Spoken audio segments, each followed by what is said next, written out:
இயேசு கிறிஸ்துவில் எனக்கு பிரியமான சகோதர சகோதரிகளே, இன்றைக்கு நம்ம கொடுக்கப்பட்டிருக்கின்ற நற்செய்தி மத்தேயு அதிகாரம் 25 இறைவார்த்தை 14 முதல் 30 முடிய.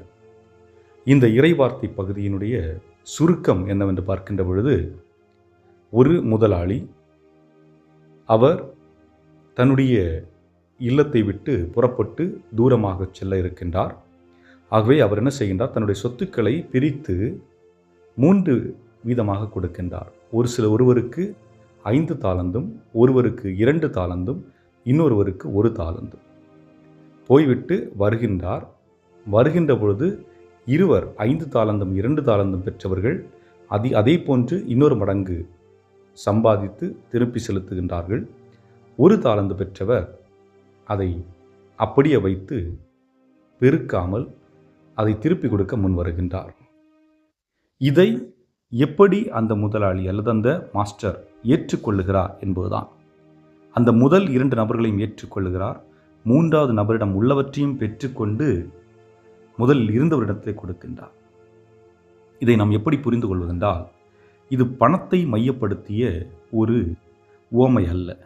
மாறாக கடவுள் நம் ஒவ்வொருவருக்கும் பலவிதமான திறமைகள், நேரம், இன்னும் ஆற்றல்கள் பலவற்றை நம்ம கொடுத்திருக்கின்றார்.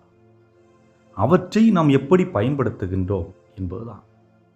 இந்த முதல் 2 நபர்களும் தங்களுக்கு கொடுத்தவற்றை முழுமையாக ஈடுபாட்டோடு செய்தார்கள். ஈடுபாடு என்று சொல்லுகின்ற பொழுது பயமறியாத கன்று என்று சொல்லலாம். அதாவது இந்த சமுதாயத்திலே நாம் எந்த ஒரு தொழில் செய்ய வேண்டும், அல்லது படிக்க வேண்டும், அல்லது குழந்தைகளை வளர்க்க வேண்டும், அல்லது இளைஞர்களை வழிநடத்த வேண்டும் என்பதில் போன்ற எல்லா செயல்களிலும் பயம் இருக்கும். பயம் இருந்தால் நம்மால் அதை செய்ய முடியாது. பயத்தை வெற்றி கொண்டு விட்டோம் என்றால் நம்மால் செய்ய முடியும். அந்த 1 தாலந்து பெற்ற இளைஞன் செய்த வேலை என்ன? அவன் ஏன் அதை பெருக்க முற்படவில்லை என்று பார்க்கின்ற பொழுது அவனிடமிருந்த பயம்தான். நான் ஒருவேளை இதை இன்வெஸ்ட் செய்து அது எனக்கு மீண்டும் கிடைக்காத போகிற பட்சத்தில் என்னுடைய முதலாளி என்னை கொன்று விடுவார். ஆகவே நான் அதை பத்திரப்படுத்துகிறேன் என்று பத்திரப்படுத்துகின்றான். ஆனால் பயமில்லாதவர்கள் அதை பெருக்குகிறார்கள். ஆக பயம் ஒரு மனிதனை கொல்லும் என்பதற்கு இது ஒரு அடையாளம். இன்று நம்முடைய வாழ்விலே பயம் நமக்கு முன்னால் இருக்கிறது என்றால் நாம் வாழ்விலே தோற்று கொண்டிருக்கின்றோம் என்ற அர்த்தம். ஒரு சில பயம் தேவை, ஆனால் பயமே வாழ்க்கையாகிவிடக்கூடாது. இன்று பல நேரங்களிலே குழந்தைகளை வீட்டுக்குள்ளே வைத்து உலகம் என்னவென்று தெரியாமல் வளர்த்து கொண்டிருக்கின்ற சூழலிலே அந்த குழந்தைகளுக்கு நல்லதை செய்து கொண்டிருக்கின்றோமா, கெடுதலை செய்து கொண்டிருக்கின்றோமா? கெடுதல்.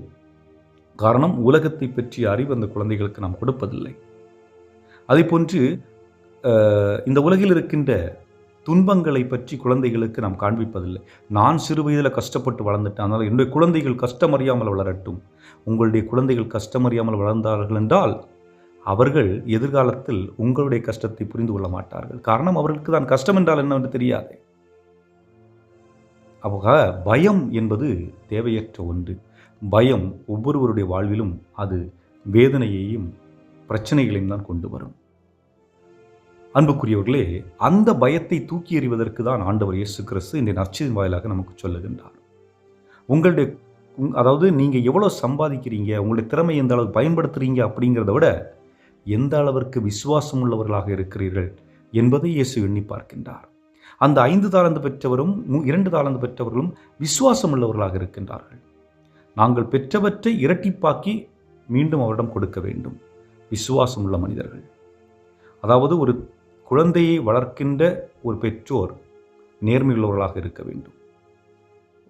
ஒரு நிறுவனத்திலோ அல்லது ஒரு கடையிலோ அல்லது ஒரு தொழிற்சாலையிலோ அல்லது ஒரு கல்லூரியிலோ ஒரு பள்ளியிலோ பணி செய்கின்ற ஒரு நபர் நேர்மையாளராக இருக்க வேண்டும். ஆட்சி அதிகாரத்தில் இருக்கின்றவர்கள் உண்மையுள்ளவர்களும் நேர்மையுள்ளவர்களுமாக இருக்க வேண்டும். அப்படி இல்லை என்றால் நீங்கள் சரியான விதத்தில் இல்லை என்று அர்த்தம். இன்று ஒரு மனிதன் இன்னொரு மனிதனை தாக்குகிறான் என்றால் பயத்தினால் தான் தாக்குகின்றான்.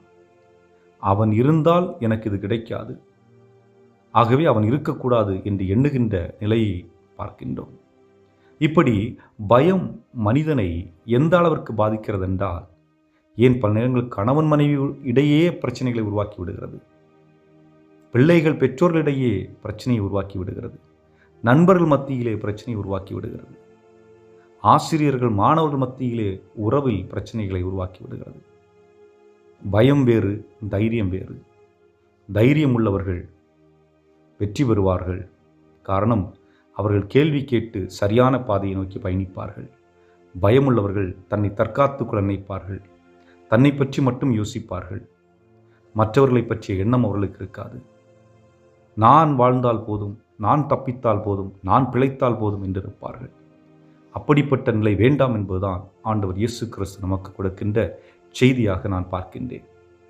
அன்புக்குரியவர்களே, இன்றைய நற்செய்தி ஒவ்வொருவருக்கும் ஒவ்வொருவருக்கும் கொடுக்கப்பட்ட ஒரு அடையாளம். சிந்தித்து பார்ப்போம். நான் எதை கண்டு பயப்படுகிறேன்?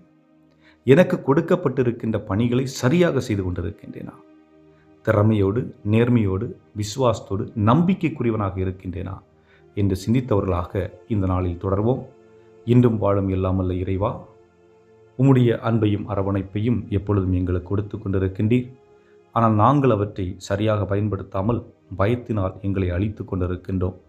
அந்த பயத்திலிருந்து நாங்கள் விடுதலை அடைந்தவர்களாக, உம்மீது ஆழ்ந்த நம்பிக்கை கொண்டவர்களாக, அன்பை பறைசாற்றக்கூடியவர்களாக, நம்பிக்கைக்குரியவர்களாக வாழ வேண்டிய அருளை மாற்றலையும் எங்களுக்கு தந்தருள எங்கள் ஆண்டவராய கிறிஸ்து வழியாக மன்றாடுகின்றோம். ஆமென்.